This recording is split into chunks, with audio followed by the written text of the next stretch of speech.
আহা রতন, তোমার কাঠ চমৎকার, দামও কম রাখো। মানুষের কাজে লাগতে পারলেই তো আনন্দ ভাই। এভাবে দিলে কখনো ধনী হতে পারবি না রতন। আমি তো একদিনেই ধনী হব।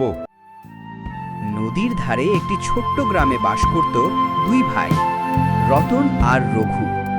দুজনেই কাঠুরে হলেও তাদের স্বভাব ছিল একেবারে আলাদা। রঘু ভাই, সূর্য উঠেছে, চল বন থেকে কাঠ কেটে আনি। আজ বাজারে হয়তো ভালো দাম পাওয়া যাবে।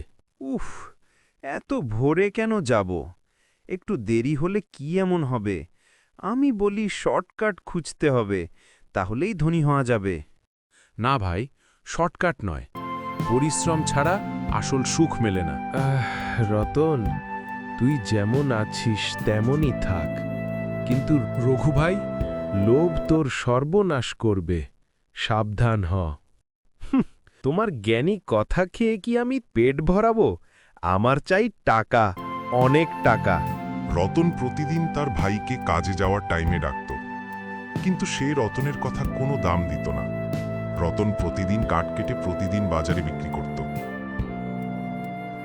আর এদিকে রাঘব জঙ্গলে জ্যান্ত গাছ কেটে বেঁধে রাখত। পরে সেই গাছ শুকিয়ে গেলে পাইকার ডেকে এনে সে জায়গায় বিক্রি করে দিত।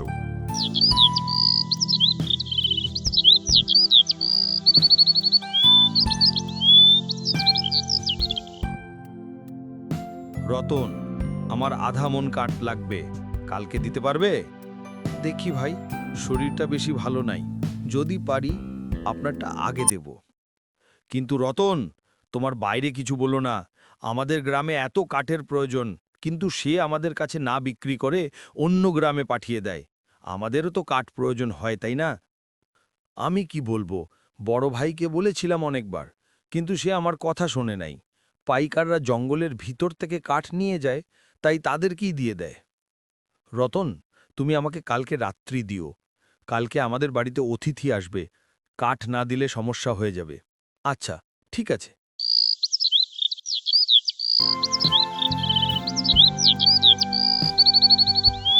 একদিন রতন জঙ্গলে কোনো শুকনো গাছ পাচ্ছিল না। অনেক ঘোরাঘুরির পর একটি গাছ পেল, কিন্তু সেখানে একটি পাখির বাসা বেঁধে রাখছে।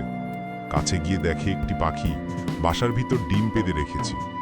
পাখিটি বলল, এই গাছটা কেটো না, আমার ডিমগুলো নষ্ট হয়ে যাবে। না কাটলে তো আমার পেট চলবে না। তুমি যদি গাছটা না কাটো, তাহলে তোমাকে আমি এমন একটি জায়গা দেখাবো, সেখানে তোমাকে নিয়ে গেলে তোমার কোনো কষ্ট থাকবে না। ঠিক আছে, আমি তোমার গাছ কাটবো না, তুমি আমাকে সে জায়গায় নিয়ে যাও। আচ্ছা ঠিক আছে, তুমি আমার পিছনে আসো।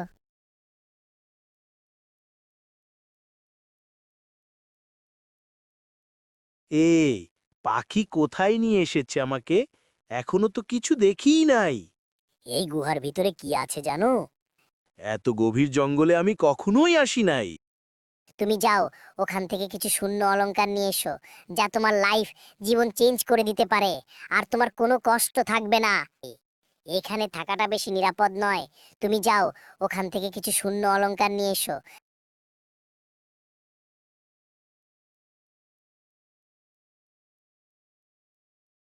এদিকে রতন তো স্বর্ণ নিয়ে মেলা খুশি।